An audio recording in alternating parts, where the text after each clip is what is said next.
মইৰাবাৰী 11 star ক্লাবৰ সৌজন্যত নৈশ ক্ৰিকেট খেলৰ পূৰ্ণ প্ৰস্তুতি বিগত 10 বছৰ ধৰি চলি থকা স্বৰ্গীয় দিলৱাৰ হুছেইন আৰু ৰাণা আহমেদ সোঁৱৰণী ক্ৰিকেট খেল পুনৰ আৰম্ভ হ'ব নৱেম্বৰৰ 27 তাৰিখে চাৰিদিনীয়াকৈ আয়োজন হোৱা উক্ত নৈশ ক্ৰিকেট খেলত অসমৰ বিভিন্ন জিলাৰ লগতে বহিৰাজ্যৰ পৰাও খেলুৱৈসকলে অংশগ্ৰহণ কৰিব প্ৰতিবাৰৰ দৰে এইবাৰো ৰিভিউ ছিষ্টেমৰ ব্যৱস্থা কৰা হৈছে আনহাতে বিজয়ী দলক ট্ৰফিসহ 1.5 লাখ টকা পুৰস্কাৰ দিয়াৰ লগতে ৰানাৰ্ছ আপ দলক দিয়া হ'ব ট্ৰফিসহ ৭৫,০০০ টকা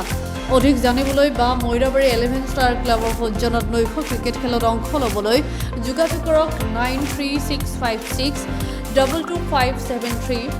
9127082521 অথবা 7002311443 নম্বৰ অহা আমাৰ 27, 28, 29, 30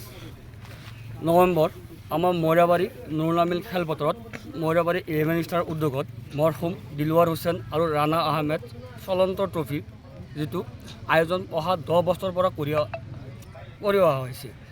এইবাৰো আমি ইয়াত 27 তাৰিখৰ পৰা আৰম্ভ কৰিছোঁ যে উক্ত খেলখনত আপোনাৰ 32টা টীম হ'ব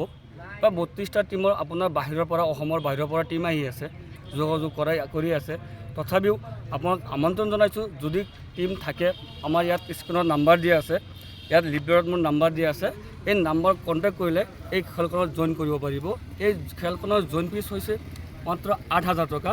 আৰু প্ৰথম প্ৰাইজ আপোনাৰ 1.5 লাখ আৰু ছেকেণ্ড প্ৰাইজ ৭৫,০০০ টকা খেলত প্ৰত্যেক খেলত মেন অফ দ্য মেচ দিয়া হ'ব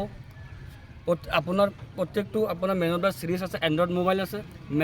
বেষ্ট বেটছমেন আছে 2,000 টকা বেষ্ট বলাৰ আছে 2,000 টকা আপোনাৰ বেষ্ট ফিল্ডাৰ আছে আমাৰ ইয়াত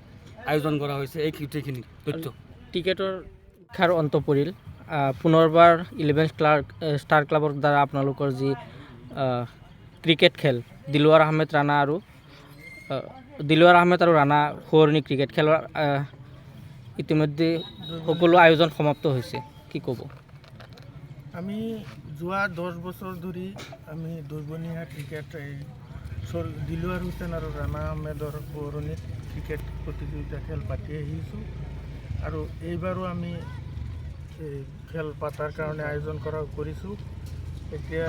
আমি এইবাৰ মানে আমি অকণমান উন্নত ধৰণে কৰিব বিচাৰি আছোঁ সেইকাৰণে আমি এইবাৰ 1.5 লাখ টকা প্ৰাইজ মানি দিছোঁ উইনাৰৰ আৰু ৭৫,০০০ টকা দিছোঁ ৰানাৰ্ছ আপৰ কাৰণে আৰু বাকী আৰু বহুত ট্ৰফি আছে ইয়াত মেন অফ দ্য মেচ আছে মেন অফ দ্য চিৰিজ আছে প্ৰত্যেক মেটছত মেন অফ দ্য মেচ আছে আৰু খেলত উন্নতিৰ কাৰণে আমি এইবাৰ ৰিভিউ ছিষ্টেমটো আকৌ আনি আছোঁ আৰু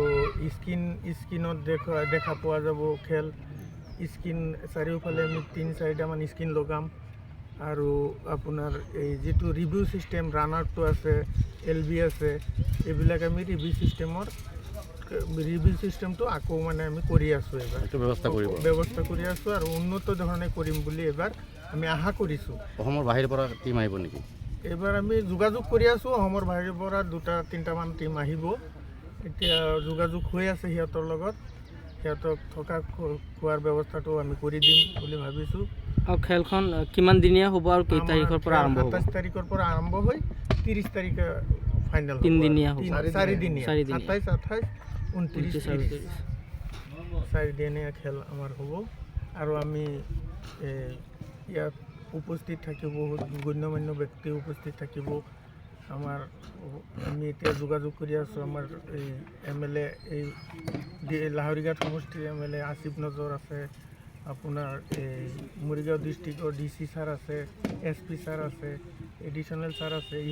তেখেতসকলৰ লগত যোগাযোগ কৰি আছোঁ তেখেতসকলক আমি ইয়াত অ'পেনিং আৰু ফাইনেলৰ কাৰণে আমি আমন্ত্ৰিত কৰিম বুলি ভাবি আছোঁ যিহেতু